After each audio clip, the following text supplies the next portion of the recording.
What's up guys, Antoine here from DPR. This week we're covering shed testing. How do we collect the sheds and what impact does it have on our business? If you're ready, let's jump right into that.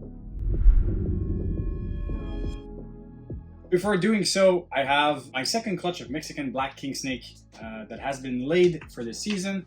We put a egg box with vermiculite and sphagnum moss on top for them to lay into, and I incubate at room temperature. My room temperature is pretty high. This is the vermiculite to incubate the eggs. So let's see how many eggs this mom gave us. Looks like a very nice clutch. She was at work all day. So remove mama out of there. You don't want to leave the eggs for too long because sometimes they will eat the eggs, which is very unfortunate, and we don't want that. So here's mom. We're gonna put her back into her bin. So, and then how many eggs do we have? We have 4 to start off, and always weird because those eggs are like elongated. They're not as round as the ball python eggs. So 4. It looks like we have 8 eggs. First clutch was 9 and a dud. So we have 8 eggs, and I like to put a little bit of that wet sphagnum moss on top. So if ever I need more humidity, I can just spray the top and it doesn't get in contact with the eggs. So that way I can keep some humidity in there. And yeah, clutch number 2 of Mexican black king snakes. So here we have everything we need to get our shed ready or animal ready for shed testing. There are 3 different ways that you can use the shed testing process. Either by, like I said, a shed, so a shed of the animal, piece of that shed. You could use a scale clipping, which I am using, and I'll show you how to do it. And also you could use a blood sample, which is a little bit more complicated and usually is used at a very specific time. So here I have everything I need for my scale clipping. And as I said, that is the method I am using. The main reason is by using the shed, sometimes the shed will get dirtied by either the substrate or some poo or pee. And what happens sometimes is you will sand a shed, and unfortunately the result will be very, very hard for the tester to have. And oftentimes I had to resend some sheds. And with the scale clipping, it's very, very simple. Basically what they want is DNA of the animal, and that DNA will come either from the shed, a scale clip, or a blood sample. I'm going to show you how I do the scale clippings. Here's the material I use. I have some scissors, some disinfectant for the scissors to make sure that nothing comes in contact with the animal, but also you want to remove any DNA that you'll have on your scissors from one shed to another, one scale clipping to another. You want to make sure that's clean. And then I use these little plastic bags to collect the clippings, and obviously a pen to collect that. And all my data is kept on a Excel spreadsheet. So basically, how does it work when it comes to scale clippings?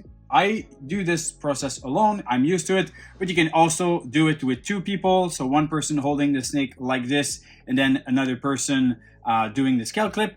And obviously it is much easier on adults because obviously the scales are much bigger, but on a baby, it's also very simple. So here's how I'm gonna do this. So basically I flip the baby upside down.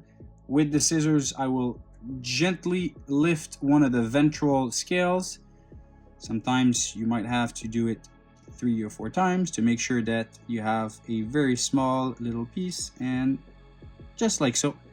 You see on the scissors, I'll put it on my finger, just like so. I have DNA from this animal, from this beautiful chocolate kraken, and we're gonna test him to see if he is het for genetic stripe, because mom was 100% het, and the dad obviously was not het visual G-stripe, so it's possible. So we're gonna test for genetic stripes on this animal, and basically I wanna make sure that I'm not losing this tiny scale clipping. Usually what I do to prevent being annoyed, I open my bags prior, but this time I didn't. So you open the bag and you see I lost it. That's why you wanna have a very clear surface that I wipe down every single time so you're not mixed up with any scale clips. You put it in, and here we have it. Little scale clip is right here, my very dirty fingers.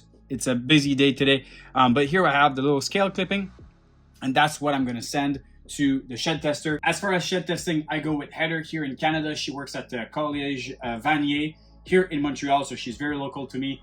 She comes by the facility, picks up the shed. Very easy process, but obviously there's different guys a bit worldwide. There's some in the US, some in Europe, some in other Asian countries. There's definitely different ways that you can get your shed test to a professional that will test that for you guys. And basically I do it in a simple way that I have a number on it, and then I will send that to the tester with a list, all numbered, the genetics are there, exactly what I want as far as testing, and that way it's very, very easy and there's no mix-up. So the other method, other than scale clipping to collect DNA from the animal for testing, obviously there's the shed. You take a small piece, a centimeter by a centimeter, you send that. Obviously you want it to be as clean as possible and dry before putting it in the bag, so there's no moisture accumulation and nothing happens to the shed. You want to keep the DNA intact.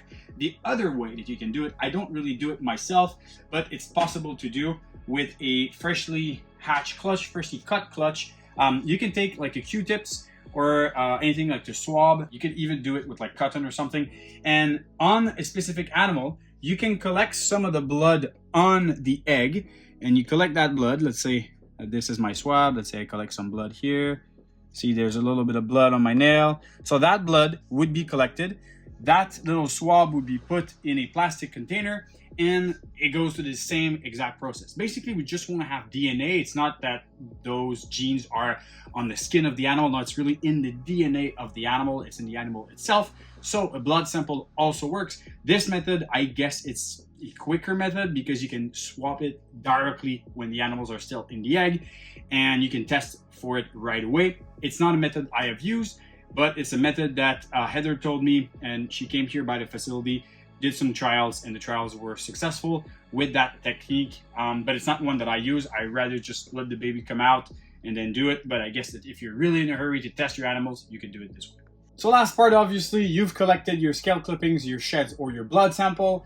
You've put a number, you assign that into a spreadsheet. Now, the most important part is not to forget which number and which animal is which. So how do I do it? When I hatch my animals, I will print the clutch labels and I will write down the number on them. So basically here we have number 258, which is a blackhead, black pastel leopard DG, head hypo, 66% head pied, 50% head for clown. This animal has been tested negative for clown, so I've erased that part. I still need to test for head pied.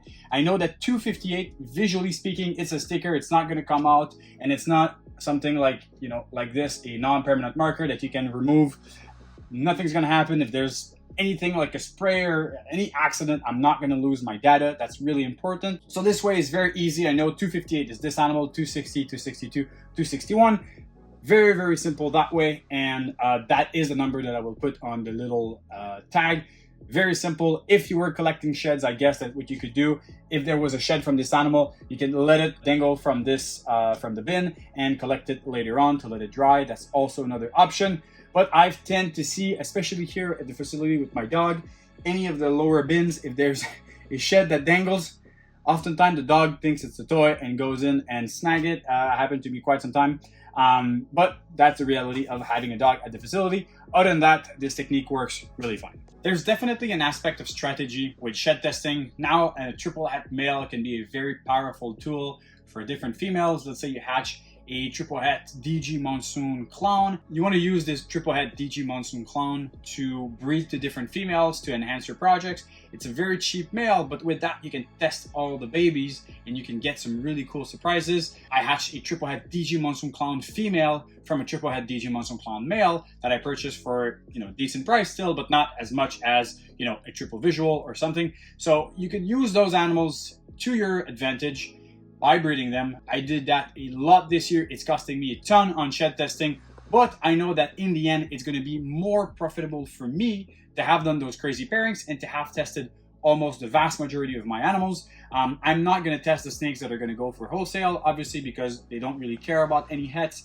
But as far as different customers, they want to buy animals that have been tested, and that's what I'm doing with almost 70% of my clutches. So definitely year after year, it's costing more and more on shed testing. So those businesses are profiting from that, but also we are profiting from the fact that now we can shed test some animals and make sure that everything that we're sending to our customers, we know what they are. So that is really, really a super powerful tool. If you guys are not using it already, I really suggest you guys to think about it, because the little bit of money that you're going to spend on each clutches the rewards are so much bigger in the end, in the long run, with the shed testing. It's a tool that we have now. You don't want to be left outside of that boat. On this, guys, let me know down in the comments which is the next shed testing that you want to see made available. Me personally, I want to see Redhead and I want to see Mandarin. Those are kind of the next two that I want to have available in the collection. Paint would kind of be nice as well.